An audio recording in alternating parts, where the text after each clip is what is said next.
Hey, what's going on, folks? Back again for one more week. We are at day 56 of unemployment, and I am still unemployed. No, absolutely no prospects on the horizon. So, if anyone has got anything interesting, I'm open to doing stuff.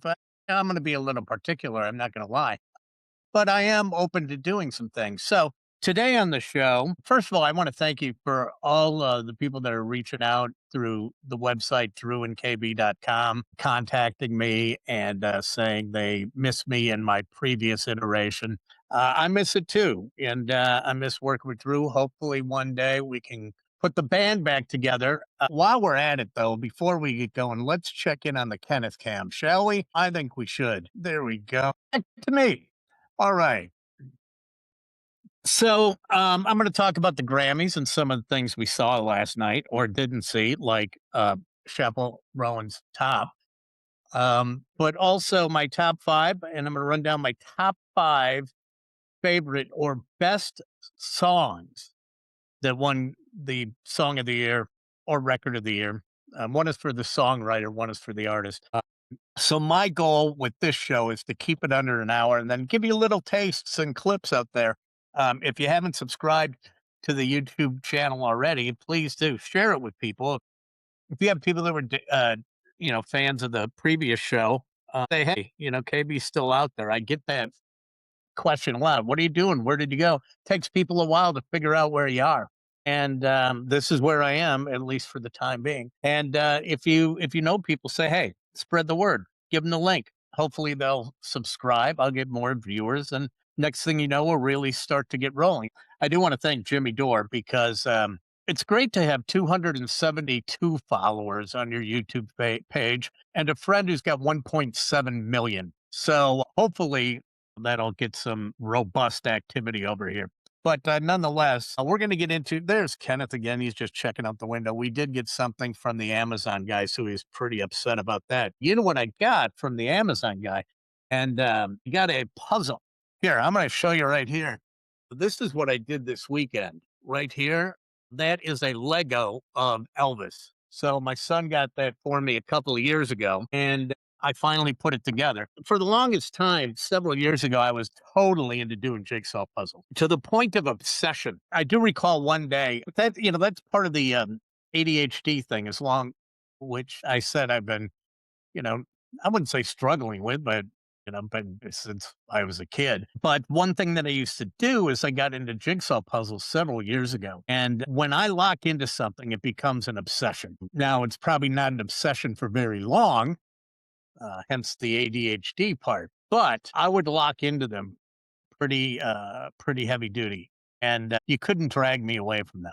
So I do recall one time there was a neighbor that lived a couple of houses down from us, and we used to go over there every Friday, had a cocktail hour, had a happy hour, and I was in the middle of doing a puzzle, and I said, "Hey, I gotta go home and make a phone call." But I was just obsessed with doing this puzzle. So what I ended up doing was going home, and I thought I was only going to spend about 5 minutes or 10 minutes with the puzzle. 45 minutes later, I get back to the cocktail party.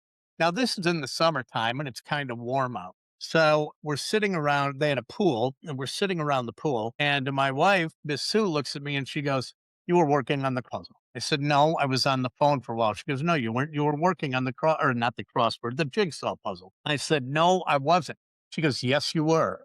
And I go, "How would you know?" And she goes, "Look at your arm." And sure enough, like right here on my arm I was leaning down and I had one jigsaw piece right here stuck on my arm. And all I could think of was, oh my God, if I lost that on the walk over to the house, I would have been totally hosed. I think going all the way through a jigsaw puzzle and getting down to one piece is missing, I would go absolutely insane. That would be like the worst thing after putting all that work in. But I'm not into the little puzzles. I can't do a three-dimensional one. Those are just you just gotta be from another planet to be able to handle those. But I like getting into probably 2,000 pieces and higher. Like to spend some time with them. But I got one that's coming from I think it just showed up, and it's the Roman Colosseum. So I got this puzzle of the Colosseum, which is incredible. And I don't know if she's out there. We only got 46 people on right now,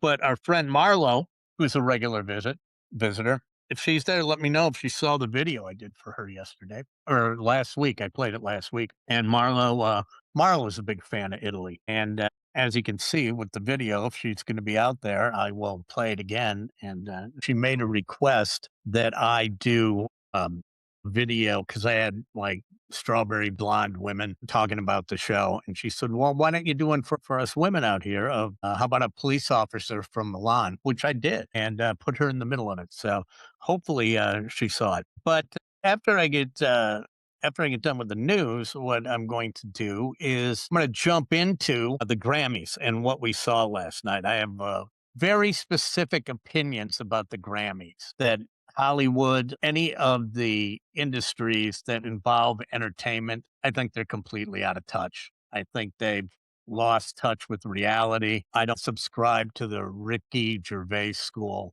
where he said, none of you, he got up at the Golden Globes. He wasn't asked to come back because he said, listen, none of you have any idea what you're talking about. Just shut up and go do your job.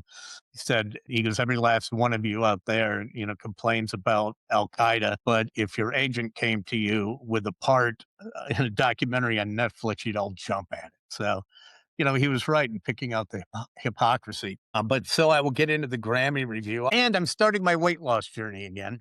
Um, about a year, man, that must have been about a year and a half ago. I weighed about 240. And I mean, I was a chubba. I'm a chubba now. I still haven't gotten down to dad bod. I think that will be my goal. If I can get to dad bod, I will be doing okay. However, I did get below my driver's license weight that I lied about several years ago. So that was a big plus. But I'm right back at that now, which is 215. So I was 240. I'm down to I got down to 208. So that's nearly 40 pounds. 206, I think, was my lowest, nearly 40 pounds. And I'm back up about 9. So I'm going to hop back on that diet and see if I can't drop another 12 pounds, get below that. And my goal, as I said, is to get to dad bod. Right now, I'm probably drunk uncle bod, but but dad bod would be a big, big, big step up for me. So that's what I'm going for.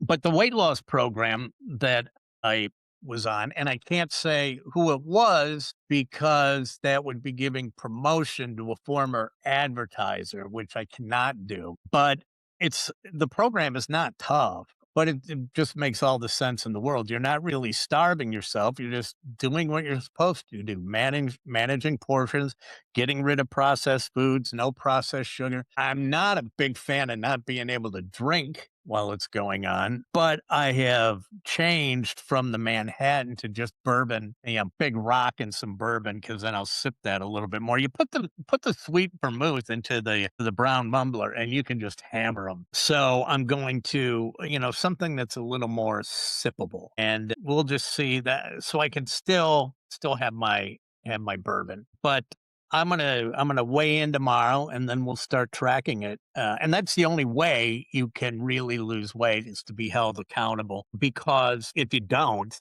then you're gonna find ways to go, I'll just skip it this time, or I'll just skip it that time. And that's what got me, into getting to be about 12 pounds up now, 10, 12 pounds up. So I have to be disciplined. I've got to get that willpower back, and I'm going to be shooting to be able to do that.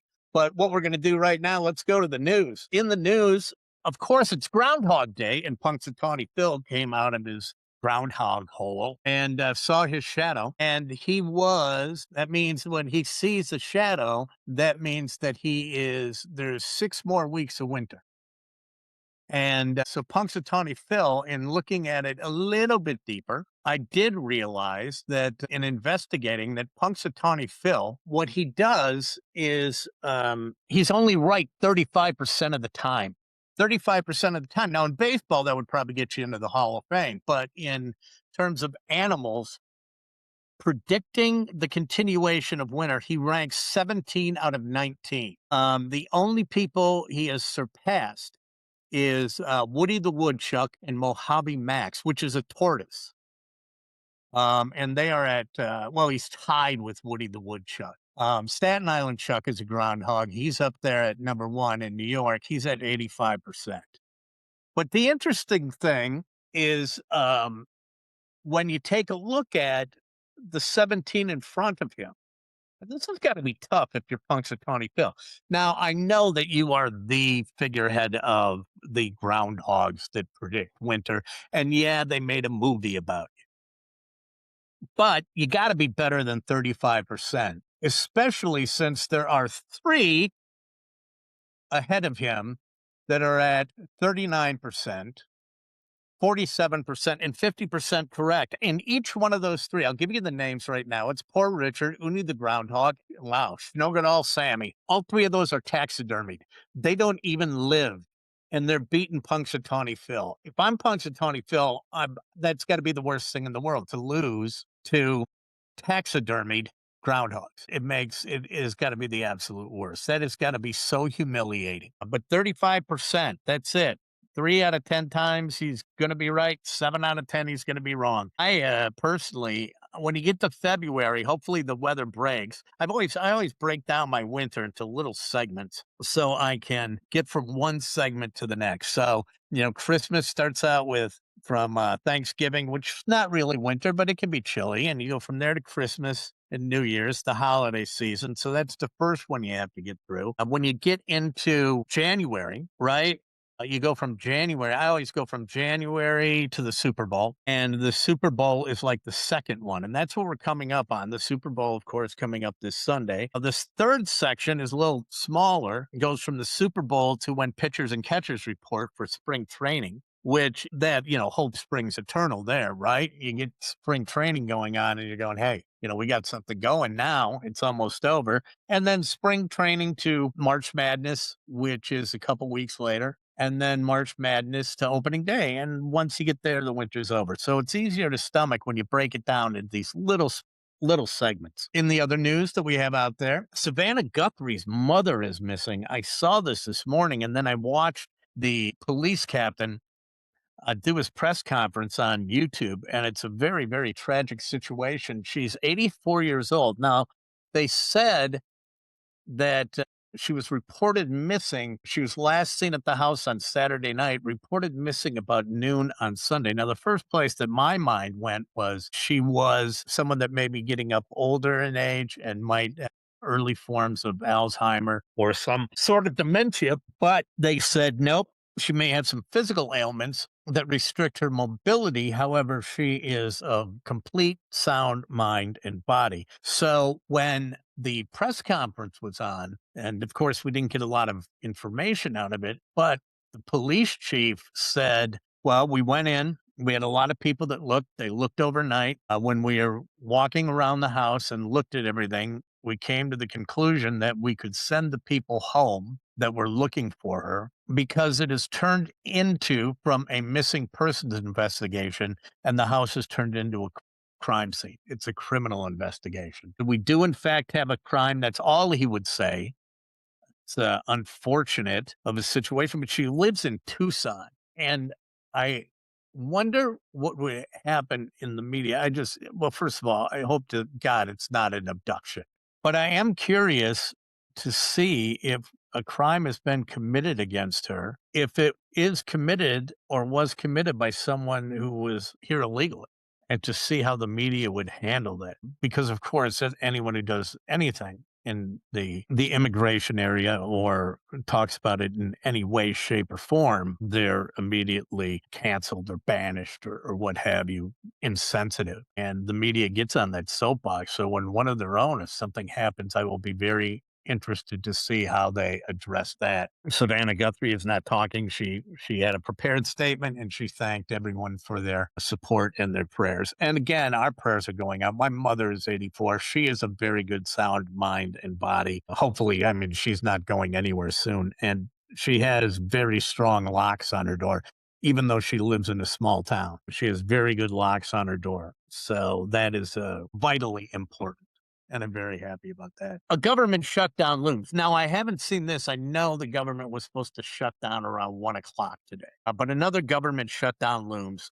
And all I can say about that is you want to freaking knock it off with this. You've cried wolf so many times on these government shutdowns that it's lost its effectiveness. right? And what happens with these government shutdowns is most of the time they shut down, and when they open back up, they put these omnibus bills in, which cost you a fortune. They jam all this crap in there, and including they give themselves raises a lot of the time, not all the time, but they give themselves raises in these bills. Every, I don't know if they do this because no one's going to look at it because they're going to go, oh, thankfully the government's open again. Nobody cares. The government's going to be shut down. Well, okay, deal with it. Suck it up. Now, I looked into this. Here's the deal with that is that they don't teach civics in high school and grade school anymore. There is absolutely, no civics classes in 90% of the schools. And I'm just making that up, but it sure the hell seems like people are coming out of high school and have no idea how this stuff is supposed to work. And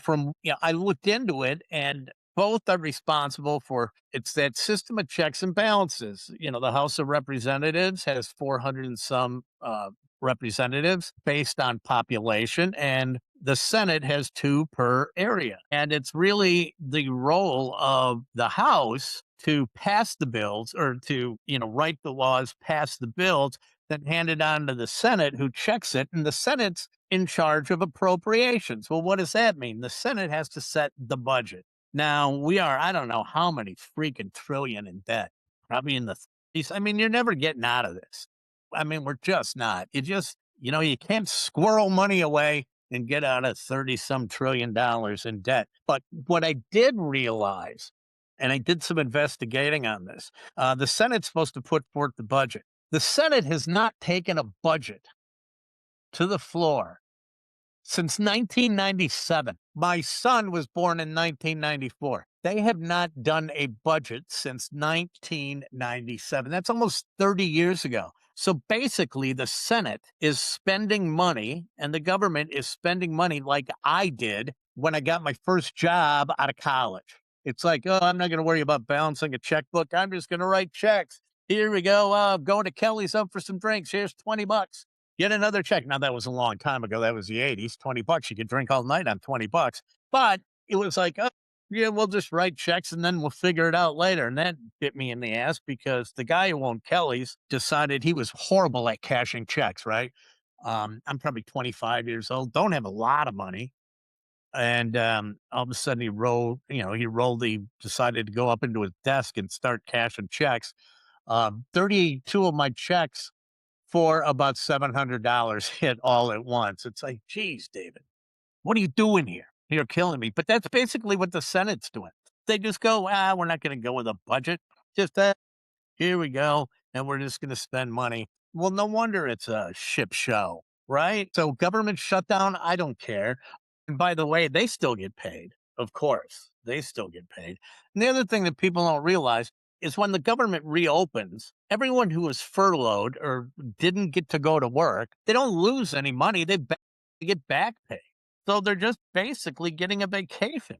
But the government's going to shut down. Oh, okay, well, shut it down. Really? I mean, you just shut down most of it for all I care because you guys aren't doing anything that really helps any of us, right? Did I close? There we go. I saw this article, and it's things that grandparents shouldn't say to their grandkids. And it's not so much that you shouldn't say them, but of course, it's these were put out there by a psychotherapist who wrote a book called Mindful Step, and it's a children's book series on raising kids. And these are all freaking horrible, right? This is where all the gentle parenting crap came from psychotherapists who don't have anything to do except for psychoanalyze, right? And they write these books on child rearing, and you end up with these psycho kids who are absolute train wrecks, who have no manners, have no ability on how to deal with negative consequences, don't have any idea how to handle disappointment. So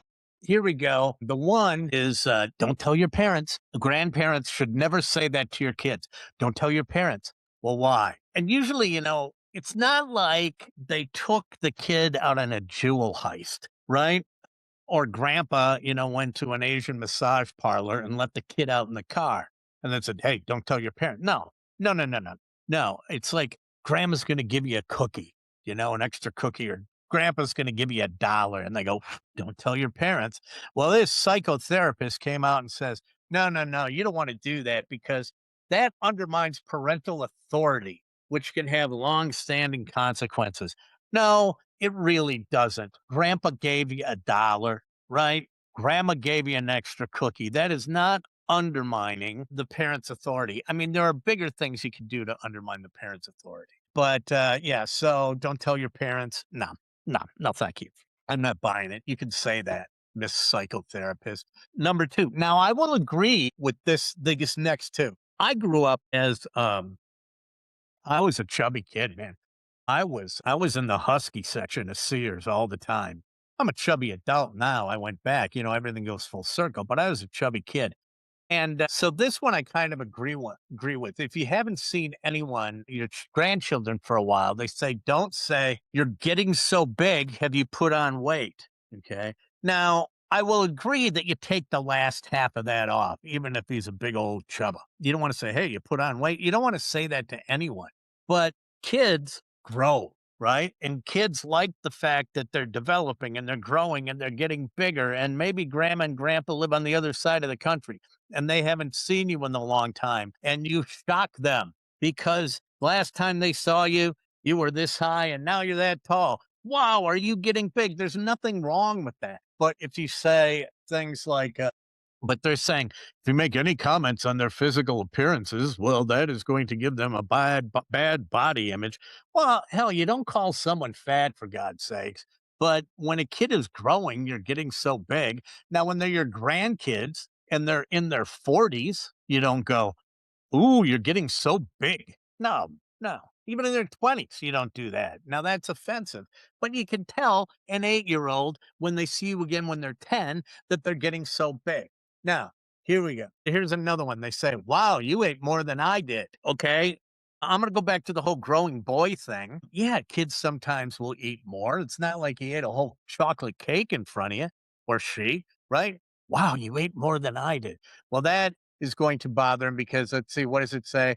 Oh, yeah, you can learning about food and hunger cures is important in development, and it's an important development step in childhood. Comments about good and bad eating can influence children and it can make them lead to eating disorders. Okay, maybe, maybe not. If you're paying attention to them, I thought the whole eating disorder thing, a lot of it was between relationships between you and your parents and whether or not they're paying attention to you and you're doing it to get noticed, not because they're going, don't, maybe they say, don't eat so much, don't eat so much, but you can stay away from that. Okay. And just say, oh, clean plate club. Nice job. Here's another one. You better come over here and give grandma a kiss. Give grandma and grandpa a big hug or a kiss. Of course you're going to do that. You hug and you show love and affection, right? But what they're saying is, no, that's a violation of their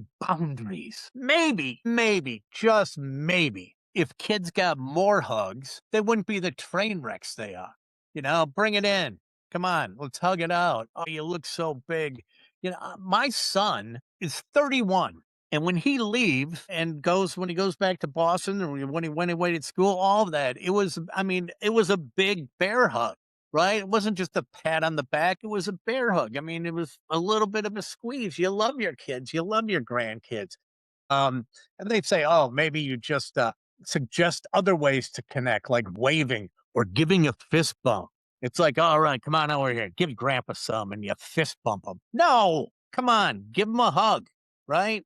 It's not like you're going here, get him by my lap. No, just give a kid a hug, right? And it's like, well, that'll teach them later in life to respect body boundaries. No, no, it's going to teach them later in life that maybe their grandparents didn't care about them that much to give them a hug. So you can back that off. And then the last one is this one I can kind of see and I kind of can't. They said you should never say your parents were wrong about that because that I can see how that might undermine a parent's authority. And of course, each generation changes. I can't tell you how many times I've heard, saying, "That's not the way I raised you. That's not what you should do. That's not the way I raised you." My answer when I heard that's and it stopped it. This is how I stopped it in its tracks. Why did you do that? That's not the way I raised you. I just said, well, apparently you did. And that'll stop that right in the tracks. I love the mini guitar. Okay. I got everything here. Yes, 74 Sealy. I got that from you. I know who you are. And thank you very much, man. That is right on my desk all the time. It's a copy of Springsteen's Esquire. You can see complete with the let me get it up there, complete with a chunk taken out of the top, just like it. Yeah, and I know that's Anthony. And Anthony, I appreciate this. This has been with me since you gave it to me down at Sunburn Bowl. Just love if you got grandkids. I'm gonna say this: hug them, slip them a cookie, have fun. Well, you don't slip them a cookie if they're diabetic, but hug them, slip them a cookie, let them know that you love them. If you're a parent, do the same thing. Please, no gentle parents. Okay, I'm done with the gentle parenting. But fist bump grandpa. Go pound sand. That's all I got to say. Pound sand, pound freaking sand, all the way up with a red hot poker. That's where I'm coming from on that. Now, here we go. So that brings us to the Grammy Awards. I didn't watch it in their entirety. Why? Because I am pretty much done with Hollywood award show. They're so out of touch. Yesterday, I did predictions on here of my Grammy winners and what I expected to see in the Grammy Awards. The first thing that came out of my mouth was, here are my predictions for the Grammys. They're going to be woke as hell. Well, I think we all knew that was going to happen, but I didn't think it would go to the degree it did. It's just they latch onto stuff and they never educate themselves as to what's really going on, and they just then when you drop some facts on them, it drives then they don't know how to respond. So, last night, Trevor Noah comes out, starts making these backhanded comments. Well, what you don't understand is in a way, they're kind of irresponsible because if they're not backed up with fact, then you're spreading information out there that people are going to take to heart. The other predictions I made were for best album, best song, best performance by a pop group or duo, but none of the stuff that was nominated was my jam. But you get back to the all the F ice rants, and it's like, here's where I stand on that. You may think it's important, and that's good. If that's what you feel is important and it moves you, then let it move you and do things. And then act accordingly. However, here's where I come from on this. I go to music. I put on music to escape all that crap. When things are chaotic, there is nothing better than putting on some headphones and just tuning out the world and getting rid of all that stuff. It's so, brutal and it is. I mean, reality, whatever it is, reality or what the truth is always going to lie somewhere in the middle. And to bring that to something that I would just want to sit back and enjoy, I have I have no room for that. So you lost me.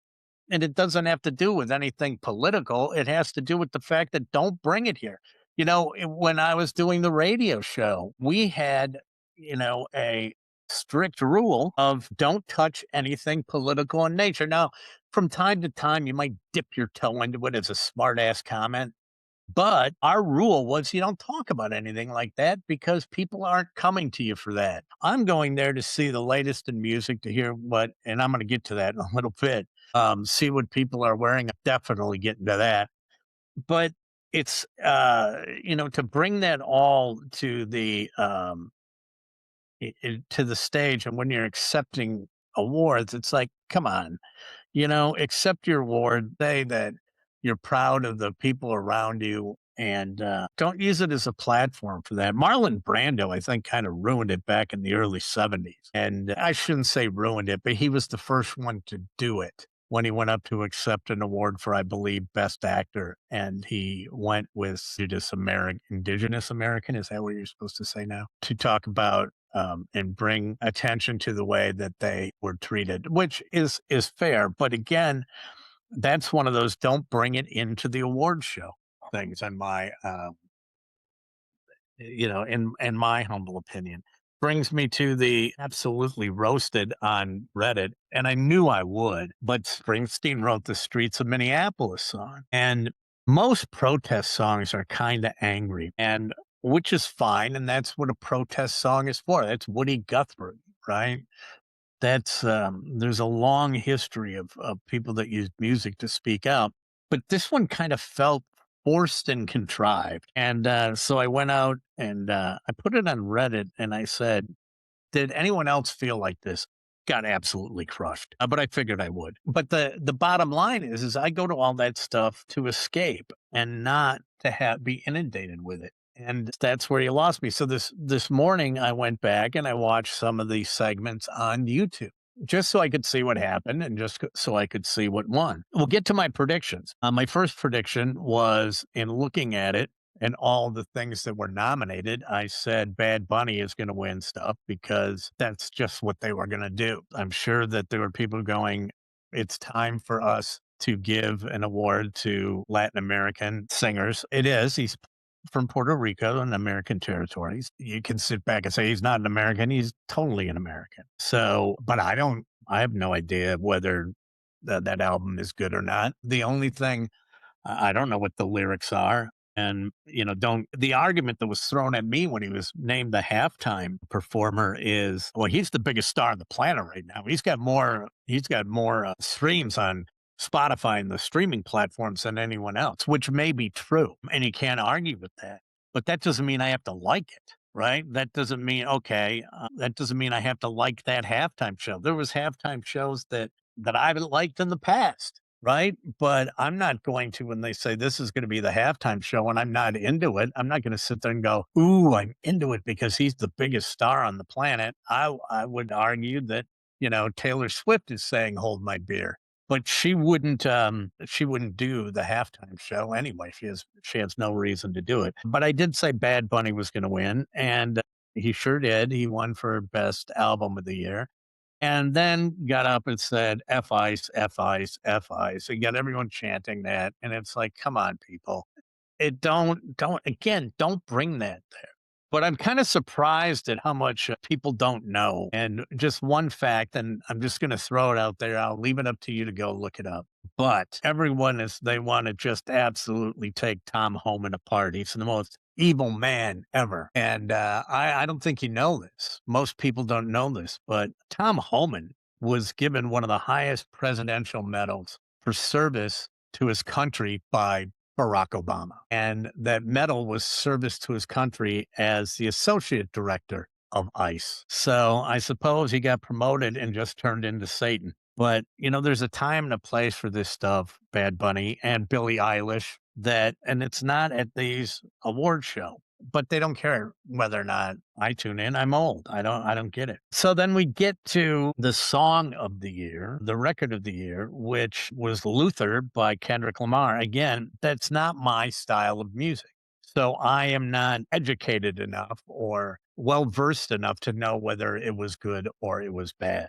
When I saw now, record of the year is by the performer, gets that. Song of the year is a songwriter. The one thing about song of the year was with the exception of the Billie Eilish song and that song Luther that won had 10 writers, 10 one guy couldn't finish it. You had 10 people putting it together. I mean, how did you get a writer's credit? Did you say change that word from us to them? What? How do you do it? Because 10 writers and to split that, it makes absolutely no sense in the world and it waters everything down. So I couldn't tell you whether or not the Kendrick Lamar song is good or not. When I listened to the songs and what I thought was going to be I knew it was gonna be Bad Bunny or Kendrick Lamar who were gonna win. It's just that's the way that the voters are in the Grammys. Are they the Academy? Or are they just Grammy voters? I'm not exactly sure. So I knew it would be one of those 2. It's where it's going to go. However, if you wanna listen to a great song, a great, great, great song, listen to "The Subway" by Chappell Roan. That should have won. That is a fantastic song. It's well written, it's got a melody, it's not explicit, and it's just a good song. "Manchild" by Sabrina Carpenter is not bad, but I'm not into the overproduced pop stuff. But I think if you strip that song down and took all of that off of it, it's probably at its heart a very good song. Now I'll give you a perfect example of a song that's like that, that surprised me on how good of a song it is. Um, that all you know is from, being in, I guess, La Cage or dance clubs is Believe by Cher. And that is an outstanding piece of music. And I didn't really realize it until I saw a guy by the name of Robbie Fultz do a solo acoustic version of it at Shank Hall. And I was just, wow, you got to be kidding me. This is a great song. And you don't realize it until stuff gets stripped down into its barest form. Every song had to start out on one instrument, right? Probably the piano or the acoustic guitar. And when you get it to that with just the chords and just the melody, you can find out whether or not the song is good. I was not into Taylor Swift at all until I heard Ryan Adams cover the album 1989 from start to finish. Ryan Adams, one of the, I guess you could say, snobbiest but most prolific singer-songwriters, puts out an album every 6 weeks. But, I mean, he's really persnickety. Not all of his stuff is good either. He just puts it out. But when I saw that he covered 1989 from start to finish, I'm like, "Okay, there's gotta be something there." Here's another one you wanna go look up, which I think is the worst song of all time, but he did a cover of it, and I went, "Oh, man, can't believe you did this. It's not bad at all," is "We Built This City" by Starship, which is one of the worst. I hear that it just nails on the chalkboard, but his arrangement of it, and he stripped it down, it's pretty damn good. So that's when I got into Taylor Swift, right? Because I knew there was something there. And sure enough, there are things, not all of it, but there's a lot of stuff there that's pretty damn good. I think in the ACMs, I don't know if any of you are into country music at all, but I get them mixed up. Little Big Town, not Lady A. I knew it was like a conglomeration of male and females with great harmonies, but it's not Lady A. Little Big Town won Song of the Year a couple of years back for song Better Man, which is a beautiful song. And I had no idea, but when they announced the Song of the Year, which goes to the songwriter, was Taylor Swift. So the chick has got some chops. If Folklore and Evermore are great albums. The last ones, man, she might have gotten into doing too much stuff. What is it, the Dead Poet Society or the Dead, something like that? And The Life of a Showgirl, which I think she just put because they showed her bent over up against the wall. So I think it was teenage boy heaven there. And she wrote a whole song about Travis Kelsey's Crank, which I didn't really need to hear. Um, but I really wanted to see the Subway get this song because that is a killer song. So go check it out. Let's see, what else did I have? A lot of the stuff I wanted was in the Americana genre. Molly Tuttle was up for an album. I don't know if you're familiar with her, but she is like the female Billy Strings. She can just absolutely shred. I had a back and forth with her on Instagram. I slid into her DMs because I saw her on CBS Sunday Morning and my jaw dropped. She was so good. And and was before she started out, and I just hit the DMs and I said, "Hey, I see her coming through Milwaukee. Do you want to stop in and do our show?" And she got back to me. She goes, "Let me see what the schedule is." So we were like this close to getting her to come into the studio. But she's really good. Jason Isbell, really good. He's got a new album out, which is solid from start to finish. But those guys are like songwriters, even in the, and I know they're talented, but even in the country categories, when you've got winning, I don't know if it was the country song of the year, the country album of the year, what one it was with Shabuzi and Jelly Roll. I got to go, hey, time out. Shabuzi and Jelly Roll might be exceptional. Well, might be. They are exceptionally talented, but Hank Williams, Hank Jr., and Hank the Third are rolling over in their graves, and the last two aren't even dead yet, right? Porter Wagner, Charlie Rich, George freaking Strait. Okay, those are country music names, right? Shabuzi, Lil Nas, man, Jelly Roll. No, Jelly Roll, I think was in prison. Use your prison name, right? Use your real prison name. That's country, Jelly Roll, unless Jelly Roll was his prison name. He lost a lot of weight. He looks good. I don't know if he was on my diet, but I think he's probably, when you lose that much weight, you might want to be rethinking the face tattoos. But, oh, song of the year I got right. I said it was gonna be, Billie Eilish, which it was for, I don't remember the name of it, but it was a melodic it began with a W.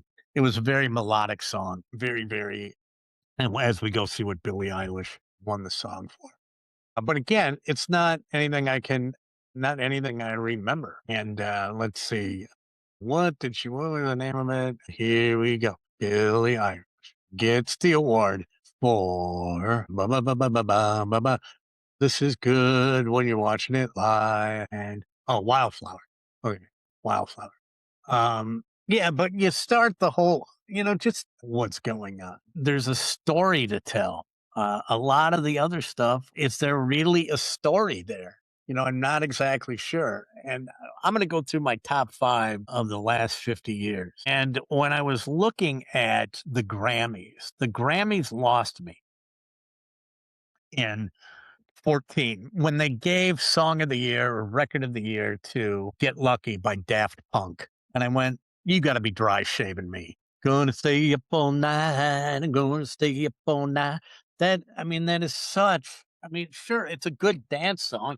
It's in clubs and everything like that, but it's crap. They are crap songs. So I'm looking at YouTube this morning, and there's a guy that I follow on there. He's a musician, and he dives deep into music, very inside stuff. And he analyzes music, and he breaks down a lot of the music. And so he broke down all of the winners or all of the nominees, right? And then he went back and he compared it to. He goes, well, let's go back. Let's go back 40 years thereabouts 40 he went to 84 now 41 years and let's go back and see what songs were nominated in 1984 compared to what is nominated today. Well, first of all, there were only five that were nominated. Basically, there were five songs that were nominated, and it was, let me see, what were they? I had them written down. I think I threw out my paper. Oh, is this it? Yeah, this might be it. Is the paper I had them on? No, it's not that one. Probably here we go. Maybe it's this page. Is it this? Yeah, maybe. Okay. Yeah. Let's see. No, that's not the one here. Oh, then it's gotta be. Maybe is it this one? No, it's not that one. But here, look at Kenneth again while I go and try and find that song. And there he is. There's Kenneth. We'll look at him full screen, shall we? And I put down the five songs. I had them written down. Yeah, I'm getting a lot worse as the show goes on, but we're almost done here anyway. But I did look up the last songs of the last 40 years, going back all the way to 1985. And when he went back to 1984, he compared these songs that were today, compared them to what was nominated back in but see, this is why you shouldn't sit through the whole show, because if you sit through the whole show, you're going to get a lot of this won't be there when we get done. Let's see where these are. So he went back and he said, okay, these are the ones. Yeah, so these are the ones from 1984. Beat It by Michael Jackson, Maniac, Michael Cimbello.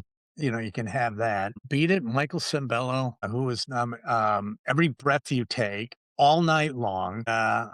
Those are songs that will stand the test of time, right? And the way I analyzed, can you sing along to them? Would you want to sing along with them? Is there a hook? And will you remember it in 50 years? And I guarantee you that if you go back and look at some of these songs, you're not going to remember them in 50 years at all. There is no chance in hell you're going to remember them in 50 years. So I went back and looked at the record of the year, what was nominated, and I kind of combined these things into record of the year and song of the year. And what I've done is I've taken these so 50 years goes back to what, 1975. Now you get really back into the 70s. You've got songs like Love Will Keep Us Together by Captain and Tennille winning, but you've also got Hotel California by the Eagles in the 70s. The 80s is when the best stuff was getting awards. But what I did was I went back and I have put together my top five all time, right? Top five all time worldwide Song of the Year winners from 1975 to today.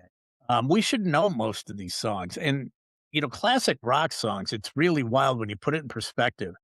We're talking about a song from 1975 or 1978 in the case of Hotel California, which everybody knows now. But if you went to 1978, and went back 50 years, no one is really talking about the great hits of 1928. When it started with Elvis and carried through, man, there's some staying power to this. So what I did was I went in, I took a look at all these, and these are my top 5 all-time worldwide winners of best song in the last 50 years. Coming in at number 5 is Rosanna by Toto. First of all, the drum beat is just killer. The lead solo in there by Steve Lukather is just killer. Jeff Porcaro, of course, on the drums. It's just killer.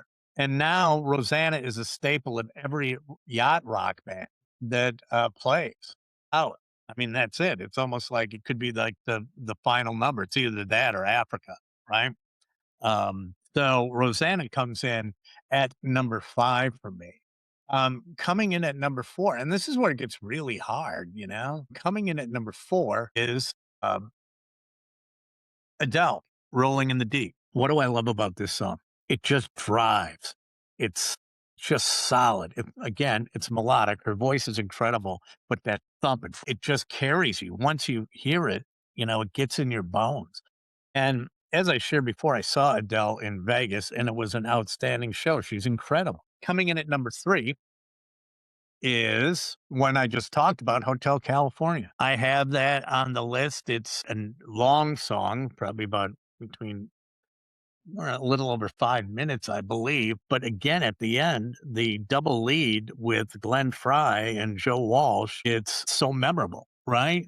It's great lyrics. You can check it anytime you want, but you can never leave. Everyone knows those song lyrics. Everyone sings it along. And it's almost 50 years old. And that makes a great, great song.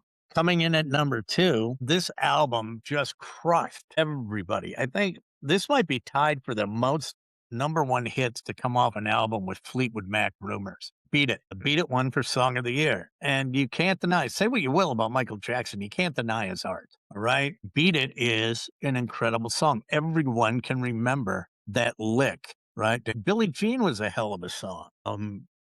Another incredible piece of music. So that's my number 2 is Michael Jackson with Beat It. And my number 1 song, and this one might surprise you, but this album was so transformational. We had never heard anything like it before. And that goes to Mr. Paul Simon for Graceland. Not You Could Call Me Al, not Diamonds on the Soles of Her Shoes, but Graceland, going to Graceland, Graceland, Memphis, Tennessee. I mean, it's just so good. But then you look at the stuff, that was nominated this year. There's nothing. There's not one single song you will sing along to. Not one in 5 years, not one in 10 years. And so I'm just disappointed with the Grammys. Now, on the other hand, there was a highlight of the evening, and that would be Chappell Roan. Wow. If you want to talk about holy cats, I don't even know what to say. You show up like that. She comes in on the red carpet like that. Thankfully, they covered her up for the TV broadcast, but you don't need to know anything else about Chappell Roan right there. I mean, that's just jaw-dropping.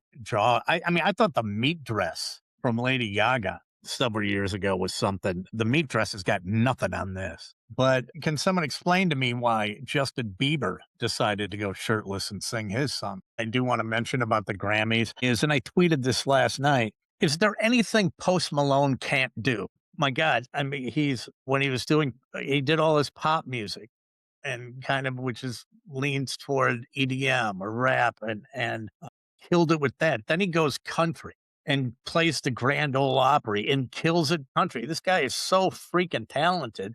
And then last night comes out with Duff McKagan, Andrew Watt, Slash, and Chad Smith with a tribute to Ozzy, which was outstanding and just absolutely just crushes Black Sabbath. And it's like my jaw just drops every time I see him. Every time I see him. So those are my top 5 KB's top 5 all-time worldwide best Grammy winning songs of the last 50 years. That would be Rosanna at 5, Rolling in the Deep at 4, Hotel California at 3, Beat It at 2, and Graceland at number 1. So, take that off. And that's it for today. I do have What Color is the Sky in Your Planet, but I'm going to save it for tomorrow because it's a pretty good one and it's a visual one.